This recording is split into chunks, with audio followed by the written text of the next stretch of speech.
মহান আল্লাহ তাআলা দুনিয়াতে লক্ষ লক্ষ মাখলুকাত সৃষ্টি করেছে, তার মধ্য থেকে নাকি শ্রেষ্ঠ করে মানুষ সৃষ্টি করেছে।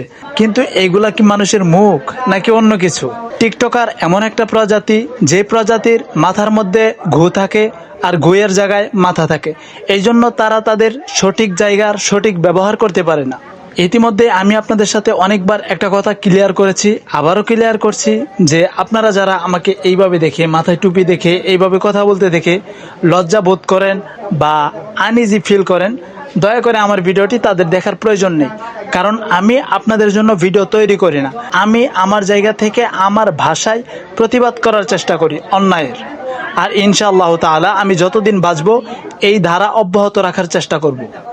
সবসময় যে অনলাইনে থাকবো বিষয়টা এমন না, কারণ আপনাদের রেসপন্স খুব বেশি পাচ্ছে না। ভিডিওতে ভিউ হচ্ছে কিন্তু কেউ সাবস্ক্রাইব করছে না। জানি না কতদূর থাকতে পারবো, কিন্তু যতক্ষণ থাকতে পারবো ইনশাআল্লাহ আমি এভাবেই থাকবো, আমি চেঞ্জ হব না। আমি রাসূল সাল্লাল্লাহু আলাইহি ওয়াসাল্লামের সুন্নতকে ভালোবাসি বলেই টুপি মাথায় পরে তারপর আমি আপনাদের সামনে ভিডিও শুট করার চেষ্টা করি। এতে আপনারা আমাকে ভণ্ড পাবেন, ভালো পাবেন, ভদ্র পাবেন, অভদ্র পাবেন, এটা একান্তই আপনাদের ব্যক্তিগত ব্যাপার। এখন মূল আলোচনায় ফিরি। আমার বুঝে আসে না আল্লাহ তাআলা এত সুন্দর করে এক একটা মানুষ বানাইলো, কানের জায়গায় কান, চুলের জায়গায় চুল, ঠোঁটের জায়গায় ঠোঁট, দাঁতের জায়গায় দাঁত। তারপরেও এই মানুষগুলোকে আজব নিজেদের চেহারা ব্যঙ্গ করে আনন্দ পায়, নিজের ব্যঙ্গ চেহারা অন্যদেরকে প্রদর্শন করে আনন্দ পায়। হায় রে আজব মানুষ। স্ন্যাপচ্যাট নামক একটি অ্যাপ আছে, যে অ্যাপটি প্লে স্টোরে অ্যাভেলেবল আছে। সে অ্যাপের দ্বারা মানুষের চেহারা কার্টুন আকৃতির ব্যঙ্গ করা যায়। এই জন্য সৌদি সহ বিভিন্ন আরব কান্ট্রিতে সে অ্যাপ নিষিদ্ধ করে দিয়েছে। আর আমাদের বাংলাদেশি বোকারা কোনো সময় এই বিষয়টা চিন্তা করেও দেখলো না।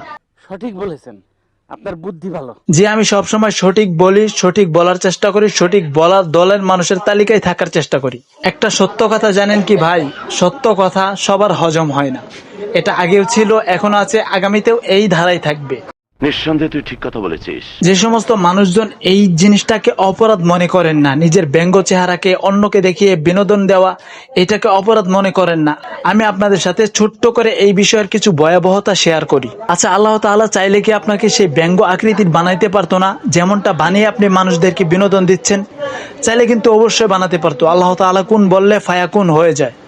আল্লাহ তাআলা বানান নাই, আল্লাহ তাআলা এইভাবে আপনাকে পছন্দ করেছে। কিন্তু আপনি কি করেছেন? সেই চেহারাকে এই দিকে ব্যঙ্গ করেছেন, এই দিকে কান বড় বানাইছেন, এইটা ওইটা, মানে এইভাবে আপনি মানুষদেরকে বিনোদন দিচ্ছেন। কবে বুঝবেন আপনি? কবে বুঝবে আপনার মস্তিষ্ক? ওয়েট, ভিডিওটি আমরা শেষ প্রান্তে চলে এসেছি। আপনাদের কাছে রিকোয়েস্ট, আপনারা যদি আমাদের চ্যানেলে নতুন দর্শক হয়ে থাকেন তাহলে অবশ্যই লাইক, কমেন্ট, শেয়ার, সাবস্ক্রাইব সবকিছু নিয়মিত করবেন। এগুলো ভাই চাইতেও ভালো লাগে না, কারণ এগুলো তো করা আপনাদের দায়িত্ব, সেইটা আপনাদের দায়িত্ব অবহেলা হবে। তো আপনাদের সাথে দেখা হবে খুব শীঘ্রই নতুন ভাবে নতুন কোনো ভিডিও নিয়ে। ততক্ষণ পর্যন্ত অবশ্যই ভালো থাকবেন।